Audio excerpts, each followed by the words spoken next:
Le Crédit Coopératif est une banque coopérative. Elle a été créée à la fin du 19e siècle par le mouvement coopératif français. Et donc, on est spécialisé dans le financement des entreprises de l'économie sociale et solidaire. Et on a également, bien sûr, une clientèle de particuliers, près de 350 000 clients particuliers qui sont intéressés par notre façon de faire de la banque.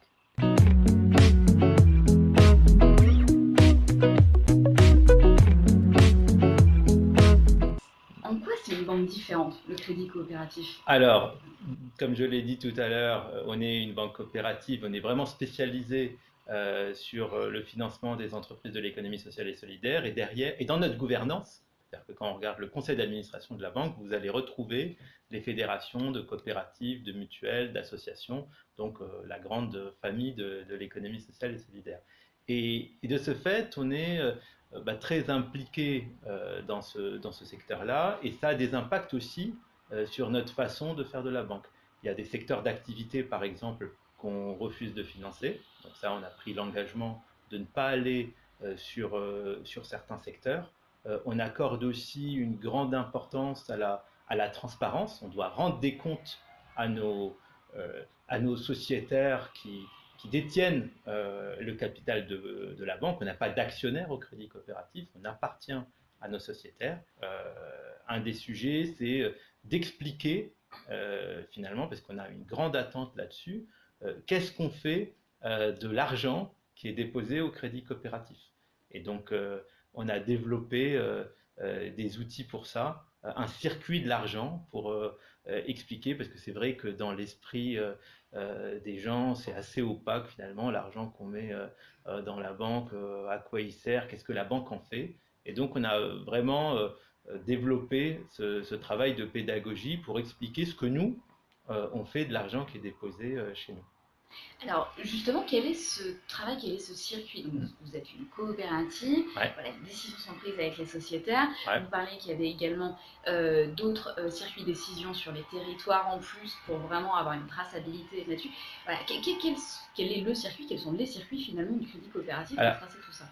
alors en fait, c'est assez simple. À partir du moment où notre activité principale consiste à financer des entreprises de l'économie sociale et solidaire dans les régions françaises, bah, forcément, ce qui en découle, c'est que l'essentiel de l'argent qui est placé, qui est déposé au crédit coopératif, va servir à financer ce type d'entreprise, ce type de projet dans les territoires. Bon, on pourrait se contenter de dire ça en disant voilà, c'est notre cœur d'activité, on fait ça, faites-nous confiance et voilà. On va plus loin et donc on a développé toute une démarche de traçabilité où on va s'engager vis-à-vis des épargnants qui choisissent un produit, donc un compte, un livret, d'utiliser les sommes déposées pour financer tel ou tel type d'entreprise dans le secteur choisi, dans la région choisie par le client. On sent que c'est une attente très très forte depuis quelques années de la société française de savoir ce qui est fait avec l'argent déposé dans la banque. Par exemple, Ouais, Tourangelle, il y a le crédit coopératif en Touraine. absolument. Comment ça se passe? Je décide de placer voilà, de l'argent au crédit coopératif ça circule ça d'Indre-et-Loire. Comment ça va se passer pour moi, par exemple? Alors, on a un livret qui s'appelle Coopération pour ma région. Donc, en l'occurrence, là, ça sera la région Centre-Val de Loire. Et donc, si vous souscrivez à ce livret, le crédit coopératif prend l'engagement d'utiliser les sommes déposées pour financer des projets d'économie sociale et solidaire dans la région choisie. Et derrière, il y a une gouvernance qui est assurée par un comité de région. Au niveau de chaque région, on a un comité de région où vous avez des représentants de nos clients sociétaires, qui sont en fait des structures de l'économie, des fédérations plutôt régionales de l'économie sociale et solidaire, donc représentant des mouvements coopératifs, mutualistes, associatifs et des particuliers. Dans chaque région, vous avez des représentants des particuliers qui vont déterminer en fait, les priorités, les secteurs prioritaires, parce que l'économie sociale et solidaire, c'est large, et donc qui vont déterminer quel type de projet on va financer région par région. Et donc il y a et ensuite, bien sûr, chaque année, on rend compte de ce qui a été fait les sommes déposées, quels sont les types de projets financiers. Alors, ça ne va pas jusqu'à indiquer l'entreprise qui est financée, parce qu'on est astreint à une confidentialité vis-à-vis des entreprises qu'on finance. Ça c'est la loi. Mais c'est assez détaillé, c'est-à-dire on va décrire les secteurs d'activité et le type de projet financé région par région. Derrière, comment mesurer l'impact en fait réel de ces finances qui sont accordées aux associations, aux entreprises et tout sur un territoire? Comment est-ce qu'il est possible de mesurer ces retombées économiques? Aujourd'hui, c'est vrai que dans notre livret coopération pour ma région, on est plus dans une logique de dire bon bah voilà, on finance avec l'argent que vous déposez tel ou tel secteur d'activité. On n'est pas allé jusqu'à dire avec les euros que vous avez déposés sur coopération pour la région, au final, on a abouti à la création de tant d'emplois. Donc on n'est pas allé jusque là, mais c'est vrai que ça pourrait être un développement intéressant si on voulait aller plus loin, mais avec des outils qui sont aujourd'hui vraiment en cours de construction. C'est encore un secteur où on tâtonne un peu pour pouvoir, on va dire, avoir une mesure qui soit fiable, précise, et qu'on ne soit pas dans une espèce de greenwashing ou social washing où on raconte n'importe quoi. Mais justement, pour parler des projets sur les régions, est-ce que vous avez comme ça 2 ou 3 projets? On peut parler de secteur, par exemple, parce Ouais. que là, je vous ai parlé du Et prêt là, coopération super. pour ma région, Ouais. qui est du produit coopération pour ma région, qui est un de nos livrets d'épargne tracée, mais c'est pas le seul. On a un autre livret qui s'appelle Rêve 3, donc on a développé en partenariat étroit avec la Chambre de commerce et d'industrie des Hauts-de-France, autour d'une démarche qu'ils ont menée de troisième révolution industrielle dans la région Hauts-de-France. Parce qu'il y a un vrai sujet là-bas autour de ça. Et donc là, on est sur une traçabilité donc, qui est régionale, sur cette région-là, et sur un secteur qui est tous les projets qui viennent contribuer à donc, ce qu'ils appellent la troisième révolution industrielle, c'est-à-dire des projets qui vont être de transition énergétique, d'économie circulaire, économie de la connaissance. Euh, et, euh, et donc, très concrètement, on va aller financer alors, soit des entreprises ou des organisations qui sont dans ce type d'activité-là, soit ça peut être aussi des projets typiquement transition énergétique ou rénovation thermique, par exemple, menée par des entreprises un peu plus classiques, mais qui veulent s'inscrire dans cette démarche-là. Comment justement la finance, les banques, vous le faites au crédit coopératif, peuvent contribuer à un peu changer les mots actuels, c'est-à-dire la pollution, l'exploitation, qu'elle soit humaine ou matérielle, etc. Comment voilà, la finance peut aider ça? Je reviendrai sur les particuliers ensuite, mais un petit peu de manière globale, comment vous pensez que ça peut améliorer les choses? Alors, bon, je ne vais pas me poser en donneur de leçons vis-à-vis de toutes les banques de France ou du monde. Voilà, on a notre petit exemple au Crédit Coopératif, on trace notre route et on est plutôt content aujourd'hui de voir que ce qui était jugé farfelu, minoritaire, voire utopique il y a encore une vingtaine d'années, est de plus en plus en train de devenir mainstream. On voit aussi qu'il y a de plus en plus d'initiatives, notamment un certain nombre de fintech qui s'intéressent, qui lancent des démarches finalement qui sont très inspirées de ce qu'on a construit au cours de ces 20 dernières années. Donc nous, on voit ça de façon tout à fait, on va dire, bienveillante et positive, que tout ce qui relève du développement durable, de la responsabilité sociale des entreprises, des notations extra-financières est en train de devenir, on va dire, intégré de plus en plus dans les démarches d'investissement et des particuliers et des institutionnels. Donc c'est positif. Alors après, voilà, tout n'est pas rose. Bien sûr qu'il y a du greenwashing, bien sûr qu'il y a des niveaux, on va dire, d'exigence et d'engagement qui sont très très variables et que voilà, on peut et que tout le monde n'est pas au même niveau sur ces enjeux-là. Mais c'est déjà super qu'aujourd'hui, quand on parle de ces questions-là, euh, on ne passe pas pour un farfelu ou pour un utopiste, ce qui était quand même le cas il y a 20 ans. Comment faire en sorte que le citoyen, le Hein. particulier, euh, finalement se rendre compte un peu de tout ça? Certes, il y a une prise de conscience collective, mais la démarche n'est pas encore toujours faite au niveau particulier. C'est vrai. Comment soit le crédit coopératif agit, mais comment agir en fait de manière générale pour se rendre compte que oui, nos finances, enfin nos sous ont un impact. Qu'est-ce que vous faites au crédit coopératif et comment faire? Alors, je pense qu'il y a plusieurs choses. D'abord, il y a un travail de pédagogie à faire.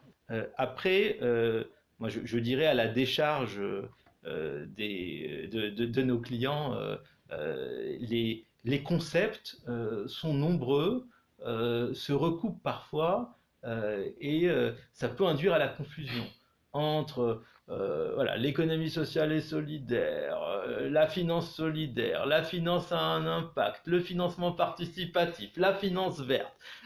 Bon, il y a la finance éthique, il y en a de partout. Mais aujourd'hui, bah voilà, un des sujets, c'est que c'est assez émietté, c'est très conceptuel, et que on sent bien, il y a un modèle français vraiment de la finance solidaire qui n'est pas forcément partagé tel quel en tout cas au niveau européen, et que c'est peut-être nécessaire de travailler plus au niveau européen, notamment finalement au niveau de la Commission du Parlement européen où se fait aujourd'hui la législation financière pour se faire entendre et pour faire reconnaître l'intérêt, les spécificités de ce type de finance. Donc voilà, c'est vraiment un travail de communication à faire de notre côté. Et alors côté consommateur, euh, nous ce qu'on sent vraiment, c'est qu'il y a de plus en plus de Français qui accordent une importance à ces sujets-là. Et ça a été mesuré par un certain nombre d'études. Après, ce qui est toujours compliqué, c'est le passage à l'acte. C'est-à-dire qu'aujourd'hui, changer de banque en France, ça fait peur. Même si il y a eu une loi sur la mobilité bancaire qui permet vraiment de simplifier les choses sur le plan administratif, on sent qu'il y a encore une grande réticence et beaucoup de Français, bah, finalement, même s'ils ne sont pas forcément satisfaits de leur banque ou qui se disent oui, oui, j'aimerais bien changer pour venir au crédit coopératif ou pour aller ailleurs, hein, bah, finalement, hésite à franchir le pas parce que voilà, dans l'imaginaire collectif, c'est très compliqué. Et donc, du coup, ça, c'est un frein qu'aujourd'hui, malgré tous les dispositifs légaux qui ont été faits pour simplifier le changement de banque, c'est un frein qui est difficile à lever. C'est que le crédit coopératif, c'est une banque du quotidien. On peut Oui, avoir son compte courant, son épargne. Est-ce que vous pouvez me dire juste un mot, voilà, sur cet aspect de oui, oui. si on change de banque, qu'est-ce qu'on À trouve au crédit coopératif exactement? Alors, on est une banque de plein exercice, donc il y a tous les produits banque au quotidien, épargne et crédit aussi, hein, on s'appelle crédit coopératif, donc on fait du crédit. Des fois, il y a des clients qui ne savent pas qu'on fait des crédits aux particuliers au crédit coopératif. Mais si, on en fait aussi. Et donc, vous allez retrouver au crédit coopératif bah, tous les produits et services que vous pouvez retrouver ailleurs.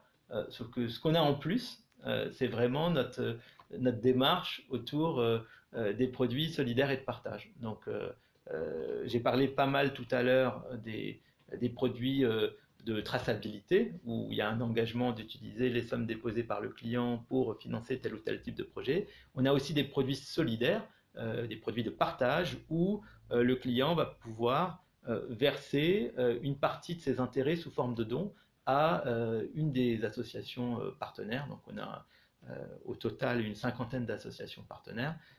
On a une carte bancaire qui permet de faire des dons à chaque retrait effectué au distributeur, voire à chaque paiement effectué avec la carte. Donc voilà, ce qui nous caractérise vraiment c'est ce type de produit-là. On a beau être une relativement petite banque sur la clientèle des particuliers, comme je disais tout à l'heure, à peu près 350 000 clients. On est la première banque de France sur les produits bancaires solidaires. Le crédit coopératif, en quelques chiffres, ça donne quoi? Alors, le crédit coopératif, en quelques chiffres, on est à peu près 1950 collaborateurs répartis sur 70 agences sur l'ensemble de la France métropolitaine. On a au total dans les 430 000 clients, dont 350 000 clients particuliers, et dont 100 000 sont sociétaires, puisque le sociétariat, c'est un choix, hein. On n'impose pas à nos clients de devenir sociétaires de leur banque. Quel conseil finalement là vous donneriez à la petite communauté des Pandarous pour basculer, pour voilà, faire en sorte que leurs finances puissent participer à un monde un peu plus sympathique, un peu plus durable et enviable?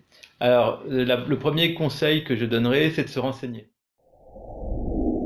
Il y a quand même, c'est un sujet, par exemple, l'impact des banques sur le climat. Quand on regarde sur Internet, il y a des études qui sont menées là-dessus. Et donc, se renseigner, je dirais, indépendamment de ce que vont raconter les banques elles-mêmes, dont moi, hein, renseignez-vous auprès des organismes indépendants pour savoir, en fait, et déjà prendre conscience des impacts, finalement, de votre compte en banque sur l'environnement, sur le climat notamment. Et ensuite, une fois qu'on s'est renseigné, faut pas hésiter, à partir du moment où on a cette volonté, où on est prêt à le faire, à changer de banque, parce que franchement, c'est pas compliqué à faire. On a commencé à en évoquer, mais quels sont les coups d'après pour le crédit coopératif? Alors, le coup d'après, il y en a plusieurs, hein, mais je vais en retenir un qui me paraît particulièrement important. Il y a quelque chose qui fait très peur aujourd'hui au secteur bancaire dans son ensemble, hein, ça dépasse largement le crédit coopératif, c'est l'arrivée des GAFA dans le domaine de la banque. C'est quelque chose qu'on anticipe, qu'on voit arriver, avec la gigantesque masse de données détenues par les géants de l'Internet. Ça pourrait, s'ils décident d'y aller franchement, constituer des concurrents très sérieux et potentiellement très dangereux pour les banques traditionnelles. Et donc, nous, notre réponse à ça, et donc ça fait partie des sujets stratégiques de notre projet d'entreprise Nouvelles Frontières 2025, c'est de dire finalement, aujourd'hui, on a laissé en France et au niveau mondial des acteurs privés, que sont les GAFA, exploiter et même prendre possession, devenir propriétaires de nos données. Et quelque part, nous, les coopératives, on n'a pas su, à ce stade en tout cas, proposer une alternative à ça. Et donc on réfléchit beaucoup avec d'autres, hein, autour d'un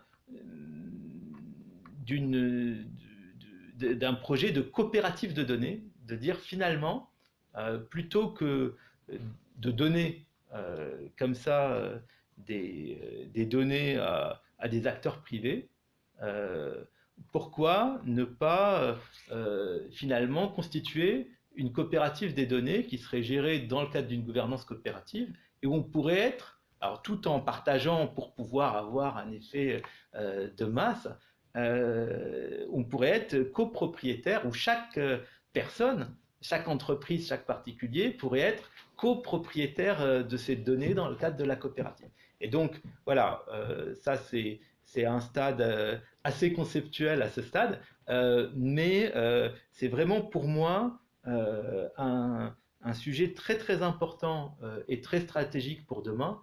Il faut absolument qu'on arrive à proposer une alternative aujourd'hui, parce que sinon, à terme, inéluctablement, on se met en danger par rapport à ces acteurs-là qui ne vont pas hésiter à exploiter, à monétiser les données que les gens sont prêts à leur céder.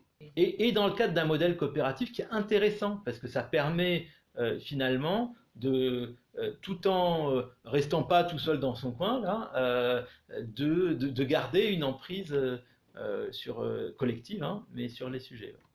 Pour vous, voilà, de manière personnelle, c'est quoi un monde plus enviable? Alors, plus enviable ou plus vivable? Moi, j'aime bien la notion de vivable dans les différents piliers du développement durable. Donc, pour moi, un monde plus enviable serait un monde plus vivable.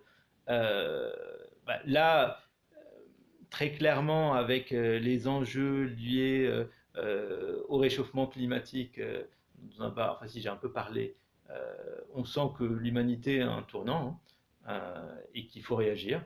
Alors, il faut réagir au niveau collectif, puisqu'il y a des politiques publiques au niveau national, international qui doivent être mises en place. Il faut réagir au niveau des entreprises qui ne peuvent pas continuer à raisonner en termes de rentabilité économique et financière sans prendre en compte les externalités négatives sur l'environnement, sur le climat. Et il faut réagir au niveau des individus où chacun doit, à tous les niveaux, y compris à la question de quel fournisseur je choisis dans le domaine de l'électricité, dans le domaine quand je vais faire mes courses, dans le domaine de la banque, parce que ça a un impact aussi.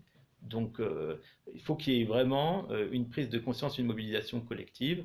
Selon qu'on soit optimiste ou pessimiste, on se dit que ça va dans le bon sens et qu'il y a une prise de conscience collective qui se fait, où on se dit finalement on n'y arrivera jamais, on a dépassé le point de non-retour et c'est foutu. Bon, moi je suis plutôt de nature optimiste, c'est mon tempérament. Donc pour moi un monde plus enviable, c'est un monde où on aura réussi collectivement finalement à limiter les dégâts, hein. Je reste réaliste quand même, parce que des dégâts il va y en avoir, à limiter les dégâts et à résoudre cet enjeu qui est pour moi l'enjeu numéro 1 pour l'humanité, c'est de réduire les impacts du réchauffement climatique pour notre espèce et notre planète. En résumé, ça donne quoi en une phrase le crédit coopératif? Eh bien, je ne vais pas être original, je vais reprendre un slogan que j'aime bien, qui est notre slogan actuel, qui est « Une autre banque est possible ».